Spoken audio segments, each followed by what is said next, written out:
इस सालार मसूद जो माफिया अभी मिट्टी में मिले हैं उन्हीं का एक रूप था और माना जाता है कि इस्लाम में इस प्रकार की मौत जहन्नुम में जाने की गारंटी होती है। यूपी में जो माफिया अभी मिट्टी में मिले हैं उन्हीं का एक रूप था सालार मसूद। उसे जहन्नुम में भेजने की गारंटी महाराजा सुहेलदेव ने दी थी। ये कहना है सीएम योगी का और भरे मंच से जब ये सवाल उठा तो सबकी निगाहें एकटक रह गई। किसी ने नहीं सोचा कि इतिहास के पन्नों में दफन राज ऐसे निकलकर सामने आएगा।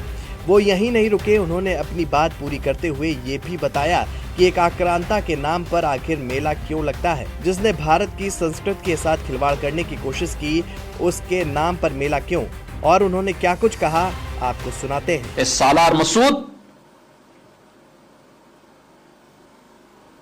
ये किसी माफिया से कम नहीं है। जो माफिया अभी मिट्टी में मिले हैं उन्हीं का एक रूप था। वह सालार मसूद के भारत को लूटने के लिए उस समय आया था। ये वही करता था उस समय भी। एक सोमनाथ के मंदिर को ही नहीं तोड़ा था, अयोध्या में राम जन्मभूमि को भी इसी व्यक्ति ने क्षतिग्रस्त किया था। पहली बार लगातार आया था और महाराज सुहेलदेव ने उसको मारा ही नहीं, वह मौत मारा था जो इस्लाम में सबसे खराब मानी जाती है।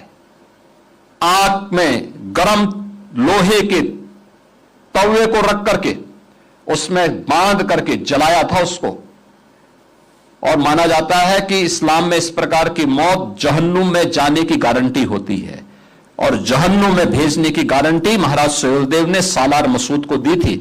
और जब तक अत्याचारी के साथ इस प्रकार का व्यवहार नहीं करेंगे तब तक वह भारत की संस्कृति पर इसी प्रकार का वो प्रहार करता रहेगा। दरअसल कहानी उस दौर की है जब भारत पर बाहरी हमले हो रहे थे। कहा जाता है कि सालार मसूद महमूद गजनवी के साथ भारत आया और उत्तर भारत के कई हिस्सों में संघर्ष हुआ। बहराइच में बालार्क सूर्य मंदिर पर हमले और आसपास के इलाकों में टकराव की कहानियां सामने आती हैं। लेकिन यहीं से कहानी बदलती है जब हालात बिगड़े तो महाराजा सुहेलदेव सामने आए। उन्होंने कई राजाओं को साथ लेकर एक बड़ा मोर्चा बनाया। ये सिर्फ युद्ध नहीं बल्कि पहचान और अस्तित्व की लड़ाई थी।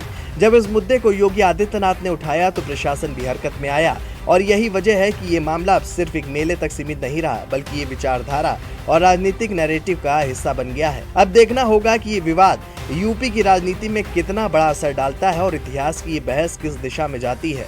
Desk report, GMD news.